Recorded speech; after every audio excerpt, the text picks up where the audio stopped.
peak, and they locked down.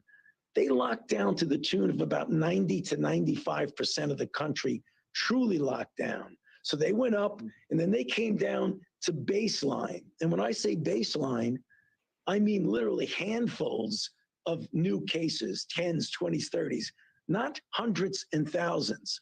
When if you look at the United States as a whole, when we went up and peaked and started to come down, we never really went down to baseline. We plateaued at around 20,000 cases a day each day until we got into the resurgence, which then came back up to 30, 40, 50, and 60.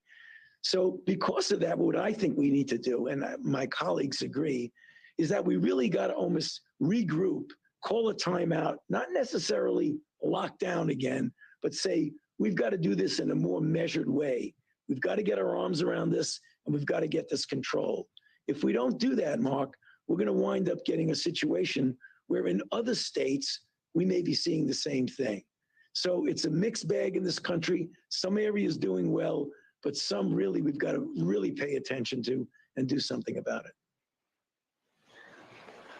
All right. Well, Doctor, I strongly agree that we need somewhat of a reset here. You know, as someone running a business, you know, I've said that I believe the best way to improve both public health and economic opportunity in this country is to focus on beating this virus first. And I also have to say, I think you might be quite generous in your description of the government's response here.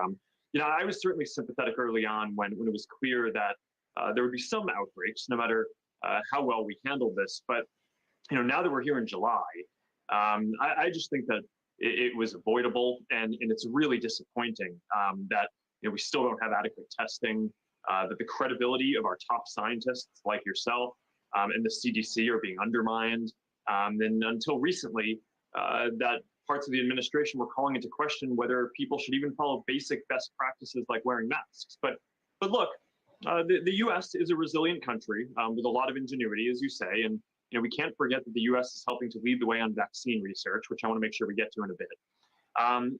And also get that our understanding of facts changes as time goes on. And you know, we all have the opportunity to reassess what we've learned and to change course going forward. And you know, I try to do that personally, and I hope that we as a country can do that now too. And I know that you've also faced some critique that your guidance has evolved as we've learned more.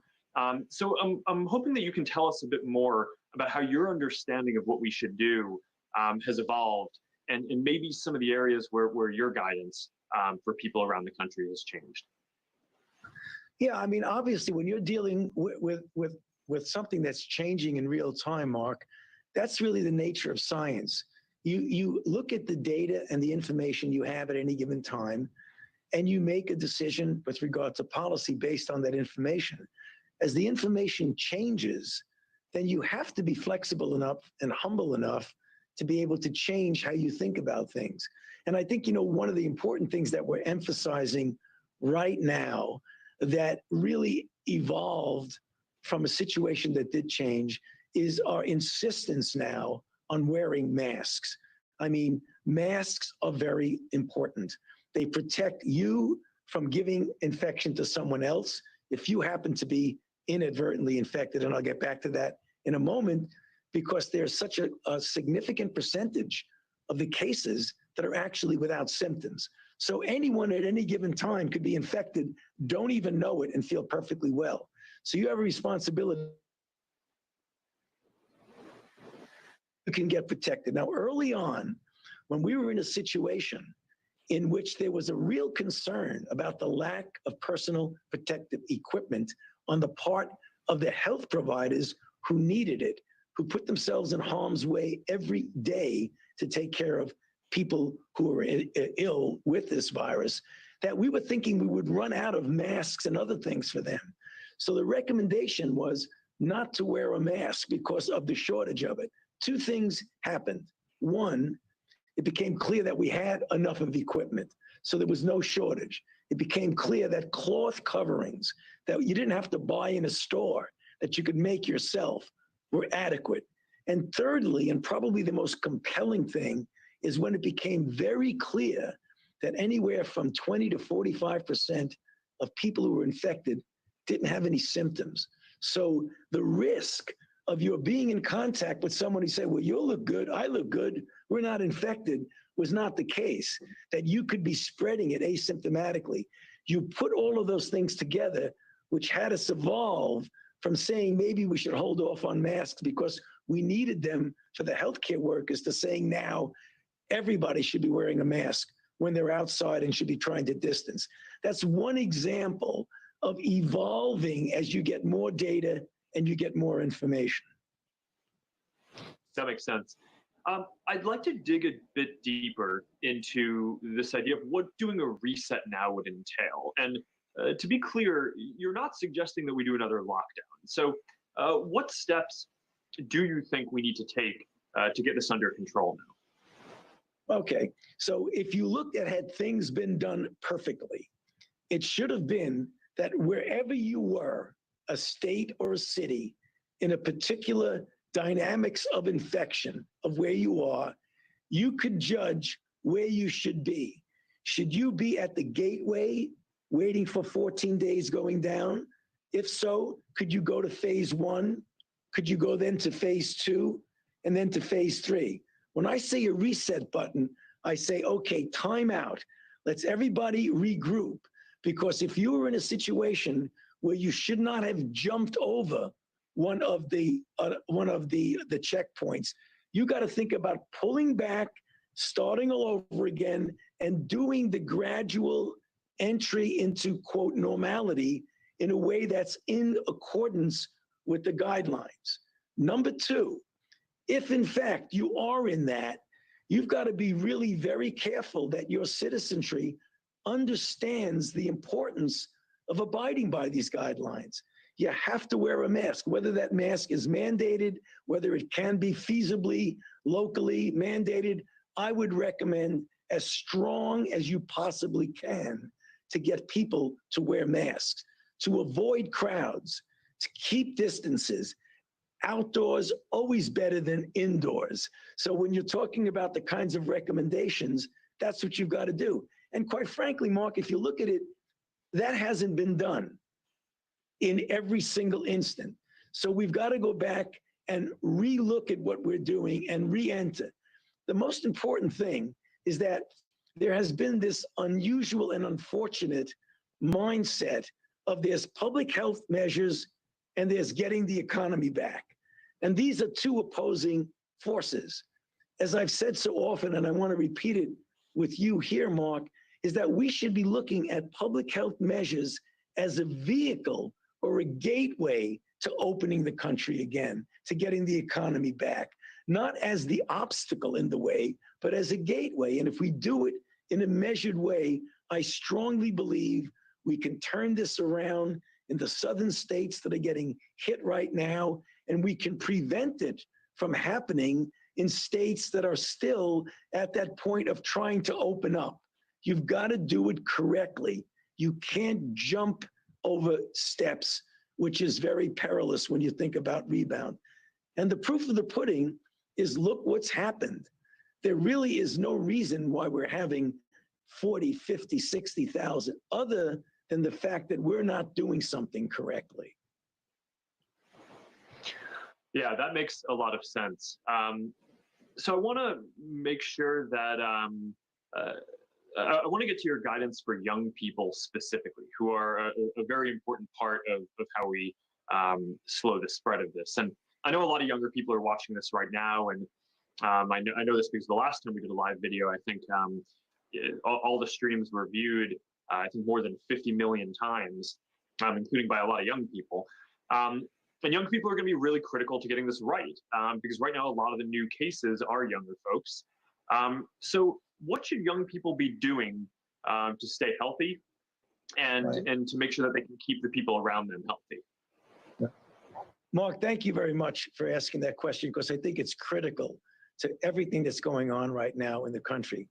If you look at what's going on with the new infections, the age range of the infection, the median age, is about a decade and a half younger today than it was a few months ago. So you're absolutely right. young people are intimately and heavily involved in what's going on now with this pandemic. So let me just say one thing, and I address it to the young people who are watching this. It's totally understandable that you see the data. Young people are smart. They know what data means. And the data tells us that if you're a young person, the likelihood when you get infected of getting seriously ill is much less than an older person, the elderly, or people with underlying conditions. That's just the truth. That doesn't mean that some young people, and we have ample examples of that, who are young and otherwise healthy, can get seriously ill. I mean, really seriously ill, or can be knocked out on their back and brought to their knees pretty quickly. But let's take the majority of young people who get infected and don't even know they're infected. You can get the mindset, well, listen, if I'm infected, I don't know I'm infected, I'm not feeling sick, who cares? I'm not bothering anybody else. That is incorrect, because by allowing yourself to get infected, you are propagating the pandemic. And let me explain what I mean by propagating it. You can't think of yourself in a vacuum, because if you get infected and you don't know it, then you're going to might innocently, and I'll use the word innocently because I don't think there's any malice here. You can innocently infect someone else, who then might infect someone else. And then all of a sudden, a vulnerable person, an elderly person, a person who's immunosuppressed, a child with cancer on chemotherapy, when they get infected, then you have a serious problem. So what I would urge and almost plead with the younger people, because I know if they really understood this, they would take it seriously, that you have to have responsibility for yourself, but also a societal responsibility, that you're getting infected is not just you in a vacuum. You're propagating a pandemic. So when I see the pictures of people at bars, enjoying themselves, totally understandable. I get that. I was there at one point in my life, or see people in crowds, and you say, well, they think they're not doing anything that is particularly harmful, but they might be. So my message to young people is consider your responsibility to yourself, but also the societal responsibility, because the sooner we put this down, the sooner you're going to get back to normal, and you'll be able to freely have fun, go to the bars, go with crowds, but not now. Now's not the time to do that. Yeah, and I want to push on this point a bit more, because you mentioned that young folks can get sick too, but you're focusing a lot on how young people risk spreading COVID to more people. But from the people I know, it seems like getting COVID, even if you're young, is an absolutely brutal experience. A lot of people get sick for weeks or can be sick for months at a time, and we don't know yet what the long-term side effects are. And so I'm curious if you can just talk about that a little bit more, and about that part of it for young folks. Sure. As well. What do you know so far about how COVID affects younger people, and yeah, maybe just address that set of issues a little bit more as well. I mean, there are countless examples. I'm glad. Thank you for bringing that up, Mark, because, as I've often said, I've been chasing viruses and looking about and going after outbreaks for decades. I've never seen an infection with this broad range of manifestations, from nothing in 20 to 40%, 45%, to getting sick for a few days, to getting knocked out literally at home in bed, feeling horrible with then even post-infection syndromes, to maybe in the hospital, intensive care, and death. If you look at the statistics, like you said, the young people are heavily weighed towards not getting seriously impacted. But be careful when you talk about what do you mean by seriously ill. There are many, many young people who get infected.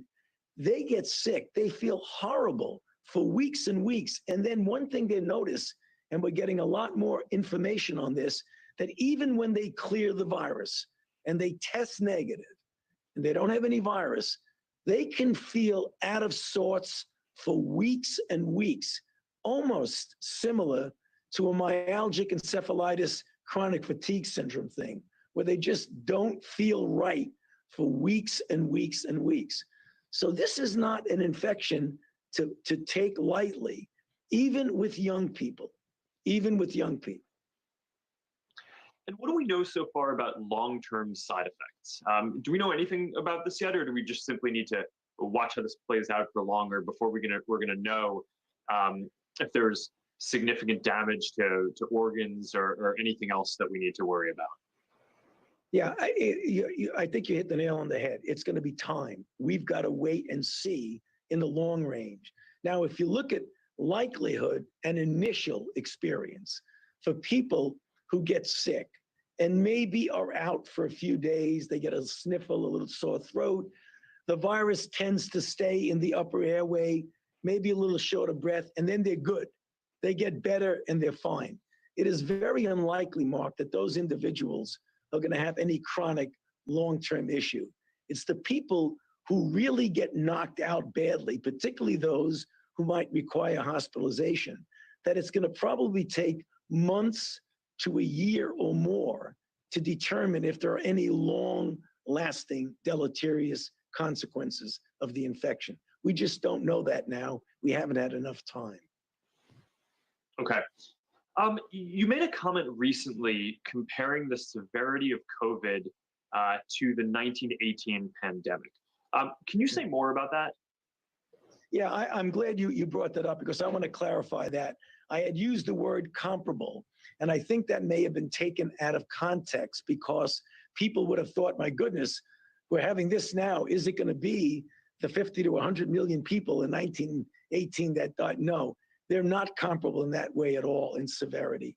They're very, very different. I was just talking about 102 years then. We're historically now looking at a historically important outbreak because we haven't had anything like this really for 102 years. But I don't want anybody to think there's severity comparability because of what was experienced in 1918, which just, I mean, if you look at it, it was 50 to 100 million deaths in a population 1/3 the size now. So I wanted to clarify that. Thank you for giving me the opportunity. This is a serious situation we're facing now, but it's not 1918. Yeah, that makes sense. Now, a lot of the comments that people have written in are about asking about reopening schools, right? So how should we be thinking about reopening schools? What does the science tell us on this issue? What is your view of the appropriate threshold in terms of deciding when to reopen? And a lot of parents just want to know how they personally should be thinking about this. So I'd love to hear you talk about that set of issues. Yeah, thanks, Mark. A great question because it's something that we're addressing now as we're into the summer and getting ready to opening the schools. So I think as a default, I have a general concept and then I'll fill in the blanks. The general concept is that to the extent possible, our default should be to try and get the children back to school. The reason I say that is that the unintended ripple effects, downstream consequences of keeping the children out of school can be profound.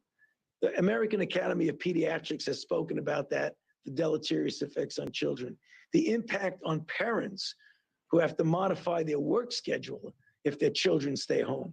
There are a lot of unintended negative consequences. Having said that, with the thought that the default should be to try and get kids to school, you've got to look at where you are location-wise, because as I've said often, the United States is a large country, geographically and demographically quite different and varied. You could be in a part of the country, a county, a city, a state, in which the level of virus infection, the dynamics, is so low, you could send kids back to school without any modification or any worry. But there are also some areas when you look in the dynamics of the infection are so intense, you have to say, wait a minute, let me think about it. Do I have to close the school for now? Or can I go back? But in order to be safe, do I need to do it in a modified way? Alternate days, morning, afternoon, or whatever, because paramount to drive it is the safety and the health of the children, as well as the safety and health of the teachers. So you've really got to make sure that's a driving force in your decision. So a wide degree of variability, default, always try to get the schools open. If you can't do it in a natural way, do a modification. And some of the school principals and the superintendents have very creative ways of doing that, of modifying the class structure, outdoors maybe a little bit more, protecting the vulnerable. It can be done. It can be done. Okay. And is there anything else that you'd say to parents who are worried about either having schools reopen or the safety of sending their kids to schools? Yeah, I mean, I think they have to, and I know parents, at least I as a parent, when my children were at that age, I certainly would be concerned, is to listen to the recommendations. You know, the CDC has guidelines.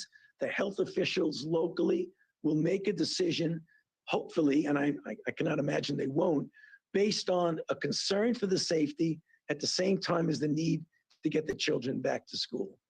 CDC guidelines are there. They can be used very well. Yeah. So I want to talk about the racial disparities here, which I think are really troubling. The CDC has reported that Black, Latinx, and Native Americans are 4 times as likely to be infected with COVID and twice as likely to die as white Americans. So what can you tell us about what we're seeing here and what is being done by the government to address this? Yeah. That's a very good question, Mark, and a very disturbing phenomenon that is a reality. And there's an explanation for it. And there are things that we can do about it immediately, but things that are going to take decades for us to correct.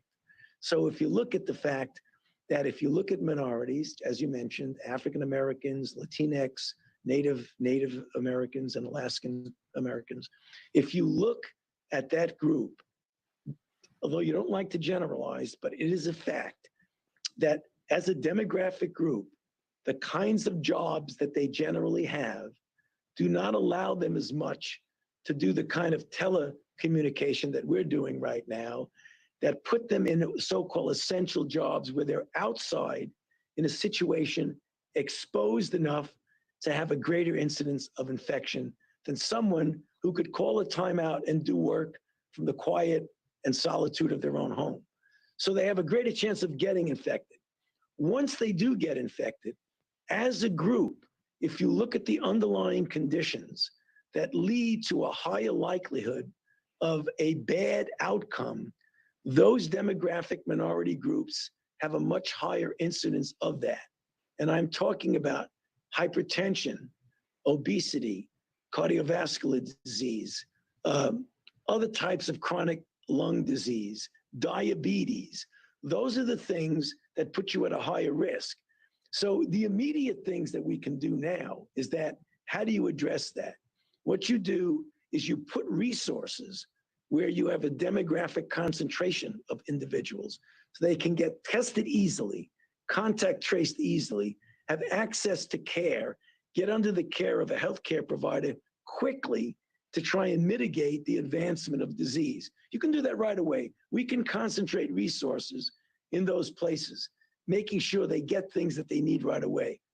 The broader picture of the social determinants of health that lead to minority groups having a higher incidence of diabetes, of obesity, of lung disease, of heart disease, those are the kind of things that we as a society need to address and commit to doing over a period of decades, because that's not going to change overnight.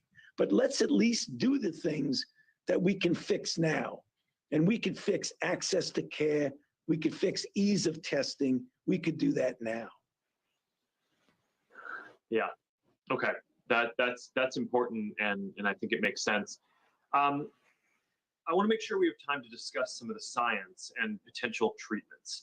Earlier on, I know that a lot of scientists were hopeful that there might be existing drugs, including things like hydroxychloroquine, that might have been effective against COVID. But unfortunately, it seems like nothing has really emerged as a clear treatment of existing drugs that were already on the market and had already been reviewed as safe.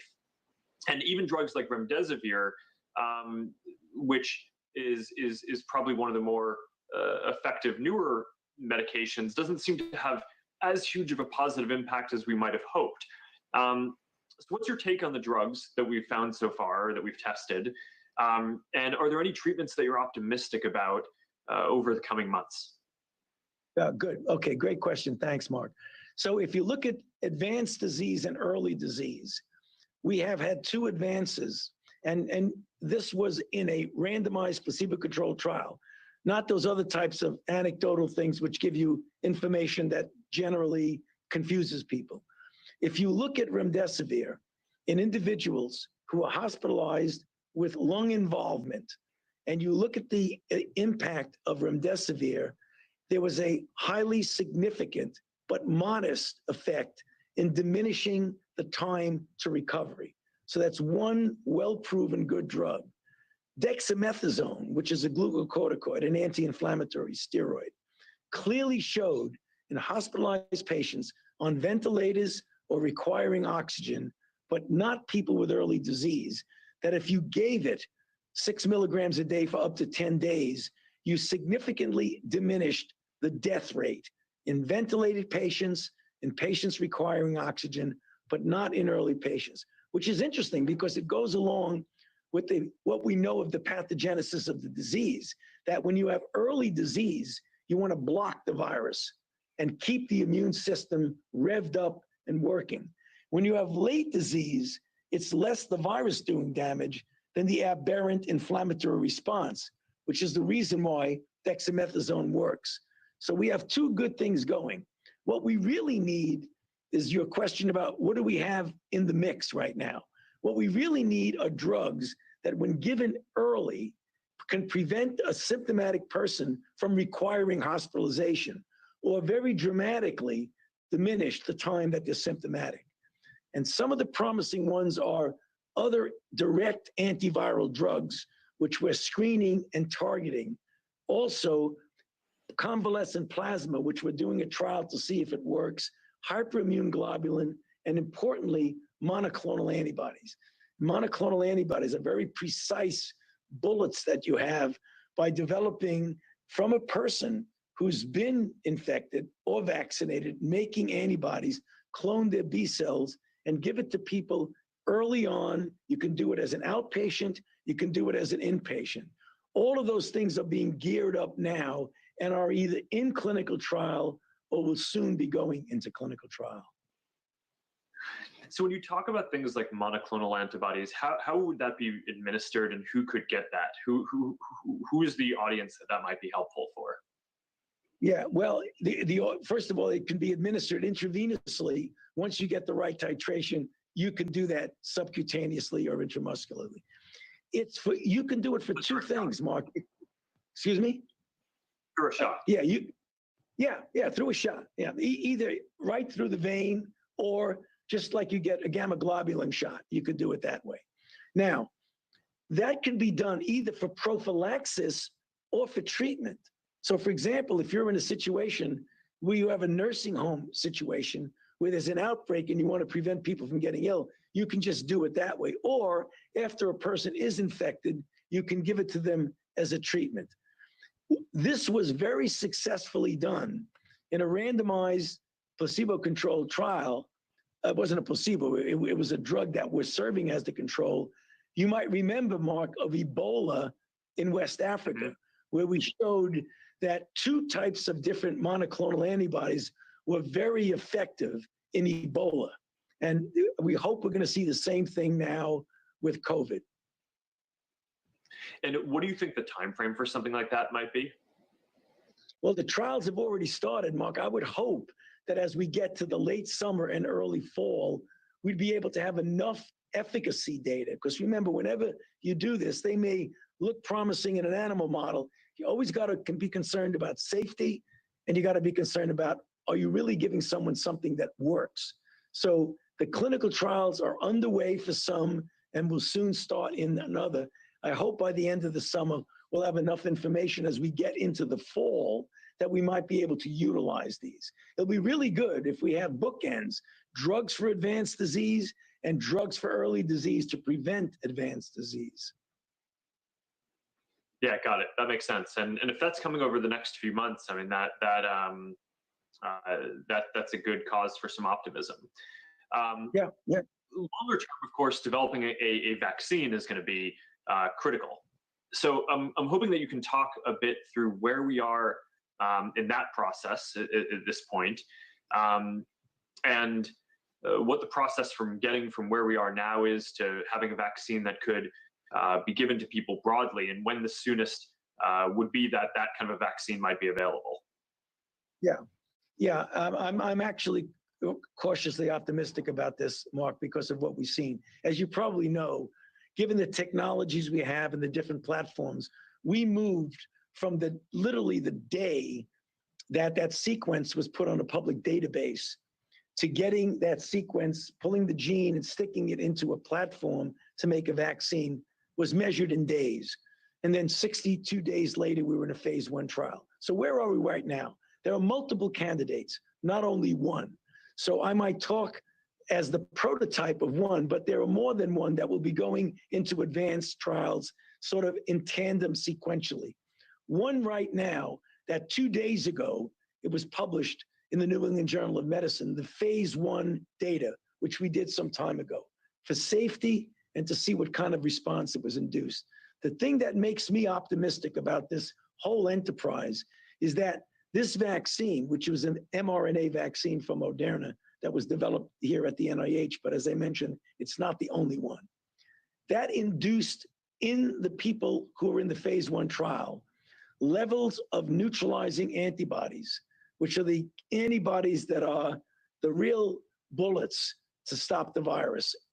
That is the gold standard of protection, is neutralizing antibodies. It induced it at levels at a moderate dose of the vaccine that were as high or higher than what you see with convalescent plasma after natural infection. And one of the hallmarks of vaccinology is when you get a vaccine, you'd like it to induce a response that's at least as good as natural infection, which would predict that the vaccine would likely be successful, even though the proof of the pudding is always, you got to do the big efficacy trial for safety and for efficacy. At the end of this month, July, we're going to be starting the phase 3 trial of this candidate. And as we get into the summer, a month later, another candidate will go into phase 3 trial. And then a month later, another. So that over the next 4 to 5 months, you're going to see sequentially these candidates going into clinical trial. Having said that, if everything works out the way we hope and we don't get any unpredictable potholes and bumps in the road, we should know as we get into the mid to late fall, early winter, but probably late fall, whether we have candidates that really are safe and effective. And I hope and anticipate that we will have one or more. If that's the case, by the time we get to the end of this year, the beginning of calendar year 2021, we may have vaccine, one or more candidate that is actually safe and effective. That being the case, we can start distributing doses widely at that time. And the reason why I think we can do it is that even as we're doing the clinical trials now, we being the enterprise, the companies, are going to already start making doses at risk, which means they're going to make doses even before they know the vaccine works, which means if it works, they've saved months. If it doesn't work, we've lost a lot of money. But we figure it's worth the risk. So the risk is not in safety, and the risk is not in scientific integrity. The risk is financially to try and make these steps truncated. So that's where I think we are. So I'm really quite cautiously optimistic that we'll be able to have something as we get into the end of this year and the beginning of next year. Yeah, that's that's a good note of optimism. I think it might be useful to talk through the process of vetting a vaccine, both so that people have some sense of what it takes to get from an initial candidate to something that's ready to go, but also because, while I know that the vast majority of people would be very excited and optimistic if they could get a vaccine that would prevent them from getting COVID today, I know that there are some people, it's a fringe, but it's unfortunate, who question the overwhelming scientific evidence on the safety of these. So I just think going through the process and showing how overwhelmingly focused it is on making sure that these vaccines are safe would be helpful to go through as well. Sure, very good. I'll do it succinctly. Well, you get a candidate like the one we did. You get it, you put it in the form to be administered, and you put it through animal studies, animal tox studies, animal efficacy studies. So before you even think about going into a phase 1 in humans, you got to have, is there a reason to believe that this is going to induce a response? You got to see it induced in an animal before you see it induced in a human. And does it protect in disease in an animal? Then you get that candidate and you go into phase 1. Very limited number of people. Our phase 1 had 45 people, 15 at each dose. You want to see, is there any immediate safety signals? And you want to see if it induces the kind of response that you would predict would be protected. Then you go to the next phase. So if phase 1 is 45 people, phase 2 is hundreds of people. You get there, you continue safety, you continue immunogenicity. If it looks good, you then move to phase 3. Phase 3 goes from hundreds of people to thousands of people. The trial we're going to start at the end of July is going to involve 30,000 people. So when you have that many people in a trial, not only are you looking to see if it works, but you're constantly keeping your eye on safety to make sure that a vaccine actually doesn't enhance disease and make people work. Once you do that, at every given point in the trial, an independent group called the Data and Safety Monitoring Board looks at the data and says, trial's going okay, you can continue. Looks next month or the month later, trial's going okay, you continue. Or, wait a minute, it looks like you're never going to really get an answer because nothing looks like it's working. You have futility, stop the trial. Or what we're hoping for, Mark, that they look at the data and say, wow, this looks good enough that ethically you can't continue with a placebo. You've got to say, this works, let's start distributing it. Those are the individual steps of developing a vaccine. Okay, that's very helpful to go through. While we're on kind of the basic safety measures for some of the common sense things that we're hoping to roll out, I have a question here asking if there are any known adverse effects about wearing a mask at all. I mean, there are some memes that go around, are people breathing in more carbon dioxide? Are there any issues like that? From all of the studies around this, has anything negative been found? Not at all, Mark. There has not been any indication that putting a mask on and wearing a mask for a considerable period of time has any deleterious effects on oxygen exchange or anything like that. Not at all. Yeah, and my understanding is this has also been studied even in people when they're running and exercising and things like that. And I haven't seen anything that suggests that there would be any issue. But I mean, you obviously are the expert on this. Well, no, I mean, I wear a mask when I'm outside all the time, particularly making sure that I don't remove it when I'm close to people. And it doesn't bother me. I even run with a mask on. Sometimes it gets a little moist there, depending on the cloth that you're wearing. But there's nothing to indicate that wearing a mask has deleterious effects. Okay, well, it's good to just get a chance to make sure that is crystal clear for everyone. And just reading a few more questions from the thread here. One that has come up a bunch is, some people are wondering, if someone isn't showing symptoms, then how is it that they could be contagious? I mean, I kind of get why that might not be obvious to a lot of folks. So it's probably worth just taking a few minutes to talk through that and how that works. No, that's a great question, Mark. I'm glad you asked it. Yes, and the reason you can be contagious, if you look at how you transmit from one person to another, the virus resides in the nasopharynx in the back of the throat.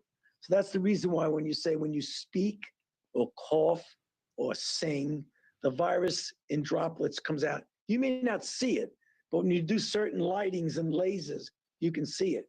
What we have found out that when you measure the level of virus in the nasopharynx of asymptomatic people compared to people who are symptomatic, there doesn't seem to be any difference, which means there's as much virus in the nose of a person who's asymptomatic as there is in a symptomatic person, which means it is very, very likely that when that person talks or sneezes or whatever, that enough virus will come out to infect someone else. So there is not a lot of difference in virus load, even though people can be very different with regard to their symptoms. Yeah, so related to your point about droplets, there's some recent pieces that I've seen suggesting that are wondering whether, to the extent to which this is aerosol or droplet. There's a question from the thread about, do we have any data on how this moves around differently inside versus outside, or how long this can linger in the air for? Yeah. Okay, so the linger in the air question relates to whether or not it's aerosolized, or another word people use is airborne. So there are different types of droplets. So most of the droplets, when people speak and you see that little spray come out, are greater than 5 micrometers. Those are the kind that they're heavy enough, Mark, they don't go any more than 3 feet, at the most 6 feet, which is why we say when you're outside, stay at least 6 feet apart from someone. There are other droplets that are less than 5 micrometers. Those are the ones that can, quote, aerosolize. And aerosolize means instead of coming out from your mouth and dropping within 3 to 6 feet, it can kind of float around the air and stay in the air for a period of time. Right now, it is unclear, and it is because we don't have enough data, that there is likely some aerosol that comes out, and you could show that by these lasers and lights. We don't know the extent to which aerosolized or virus that stays in the air for a long period of time is involved in the transmission. We certainly would like to know that, but it's very difficult to determine that, even though we know that some degree of aerosolization does occur. If you turn back the clock and go to SARS back in 2002 and 2003, there was a clear-cut instance in a Hong Kong hotel where aerosolization absolutely occurred, spread through different floors, and infected individuals. Why that person who was the source of the aerosolized, or whatever the source was, we still haven't figured out. But that was a good example of a coronavirus spreading through aerosol. But right now, today, I can't tell you with scientific certitude what proportion is spread through aerosol. That's one of the unknowns we're just going to have to work out. Got it. Okay. Maybe go back to vaccines for one more minute. I mean, we're trying some novel strategies with some of these vaccines, like the RNA vaccine. I think the Moderna candidate might be an RNA vaccine, and I'm not sure if there are any.